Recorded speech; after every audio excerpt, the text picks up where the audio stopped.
Minecraft is not what it used to be, is something that you will hear from a lot of old school players. It couldn't be just one more block being added or one more mob roaming the world. It had to be something fundamental to the game, and I think I know what. And we all remember that one fateful day. February 29th, 2016. The combat update. While the combat update got a lot of criticism, I don't think we could or should go back to the old combat system. Because although I am an old combat enjoyer, I do see the benefits of the new one. But how do we settle this endless debate if the new or old system is better? Well, we simply implement both. Upon creating a new world, you will be able to choose between a simple combat system and an advanced combat system. With that very simple change, everybody should be happy. And for those people who don't really see the significance of that, please just take a look at the currently largest server on Minecraft, Hypixel. Hypixel is a beautiful server. I'm serious when I say that some of the things on there don't look like they're in Minecraft. I have no clue how the people working on Hypixel did that. Just actual witchcraft. But it gets even more impressive when you realize that the server is running on 1.8.9. That version came out 7 years ago.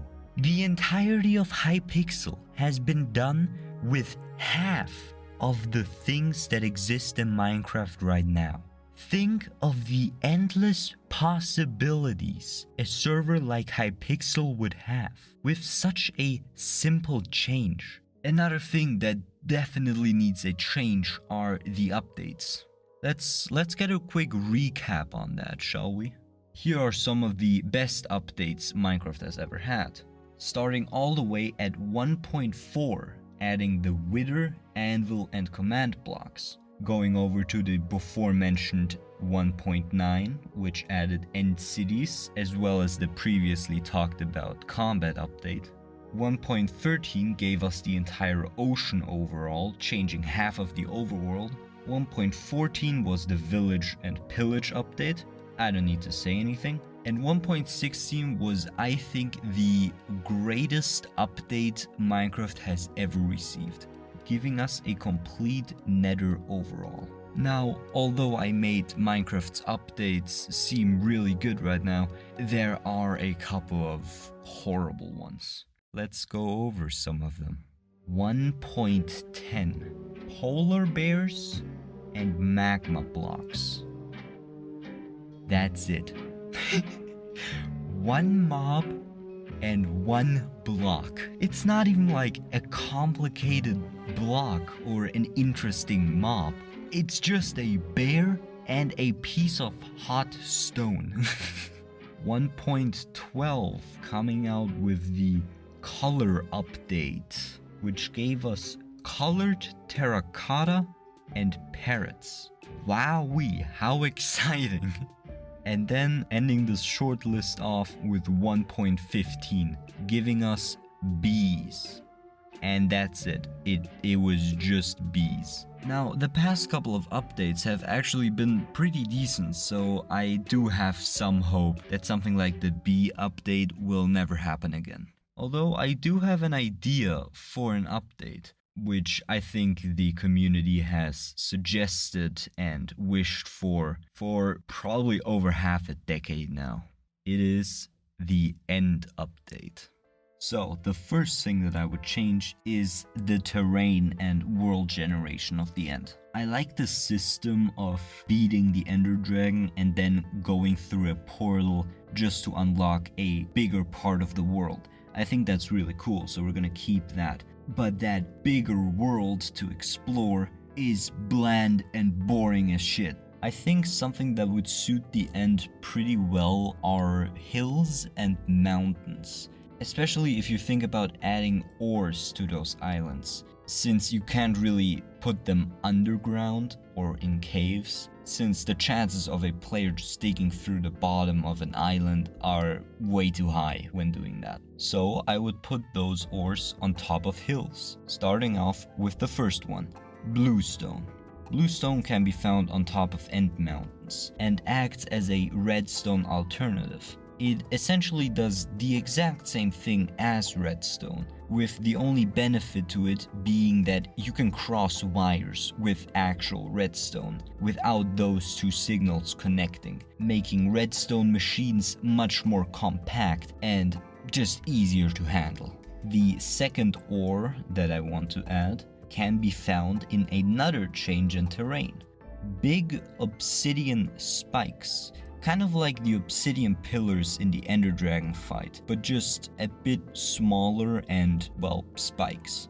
Inside of these spikes, you will find end material. I don't have a name for that, and I'm not creative enough to come up with something. So we're just gonna call it end material, okay? It is an alternative to netherite, as you can upgrade diamond armor with it. Since I and many other people are a huge fan of armor pieces which give you a certain effect, like for example the turtle shell helmet giving you underwater breathing, or the netherite armor giving you knockback resistance, I just think that's really cool. So I tried implementing that into every piece of the armor, starting off with the helmet. Since I wanted to go for an end themed armor set, I think the effect of the helmet should be the same as wearing a pumpkin.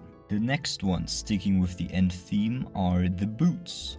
Their special effect is to negate all of the damage an ender pearl does to you. An ender pearl usually deals 2 hearts of damage upon teleporting.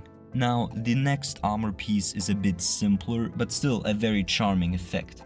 I'm talking about the chest plate. Now, despite the chest plate not having any effect, it is something that the community has been asking for years now. You will finally be able to combine a chest plate with an elytra. I'm actually surprised that that hasn't been implemented yet. Now, another thing that I think the end dimension is lacking is unique enchantments. From now on, you will be able to find an enchantment called Destruction in any end city chest. Once applied to a pickaxe or an axe, destroying a block will simultaneously break an adjacent identical block. This will be most effective when mining ores or chopping down trees. Now, the next change is very simple. Hard orbs now are very rare treasures in end cities. Once consumed, they will give you +1 extra heart, but every time that you die, you lose one of those extra hearts. And then for the last change of this update, new end mobs. It is crazy to me that in this entire dimension, there's only 2 different mobs that spawn. I'm thinking for the new mob, it would be a skeleton-like variation, which drops an upgraded bow, something that the community again has been asking for as long as I've been playing the game, really. We should keep in mind that they need to give the player levitation every time they hit them. Otherwise, bridging over to another island would be an absolute nightmare. And that about sums up the entire update. By the way, if somebody is brave enough and makes an actual mod out of this and adds all of that into the game, please send it to me on Discord. Join my Discord server, the link is down below, and I will play it on stream, and it will be fun. Anyways, back to the video. Now, let's switch over to a more recent problem. The mob votes. Whoever is in charge of the mob votes at Mojang currently needs to be fired, because they just don't understand what a mob vote is supposed to be. The mobs that should be presented should be exciting. You should theorize how they would change the game and how the different mobs would make the game more fun. That does not work if the 3 mobs are a crab, a penguin, and a fucking armadillo. I didn't even know that animal existed. Mob votes don't work when all three mobs give a minimal effect to the game. It takes away from the excitement, and it just doesn't feel like it's worth it to even vote for one, because it doesn't even matter which one gets picked. It won't change the game anyways. Talking about that, I do have to say that I'm actually really proud of the mob vote boycott that has been trending for a couple days. Like we need to show Mojang that this type of shit is just greasy. It's stinky. It stinks. It's bad. And excuse me for putting on my tinfoil hat like that, but I strongly believe that there is someone in the mob vote corner of Mojang that is trying to burn the company to the ground. And this person must have been there since day one. Because if you look back, we fucked up every single mob vote. There is not a single mob vote where the community looks back on and says, you know what? I think we did the right choice here. There is not a single one. So I do feel like there is a spy in the company rigging all of the votes. Because, like, there's no way the ally got picked over the, what was it, copper golem? And there's also no way that the sniffer got picked over the other golem. Dude, I just want more golems. I have noticed something though looking back at previous mob votes. And that is, after the glow squid, I think they just realized that they don't have to put any effort in there. So, not trying to push any blame, but Dream, you fucked up. You fucked up the entire game, bro. It's all your fault. So, in conclusion, Mojang just needs to listen to the community more.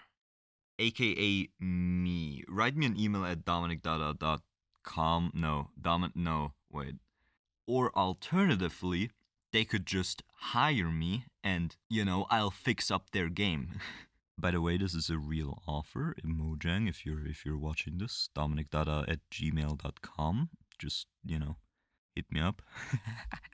I will fix your company. Don't worry.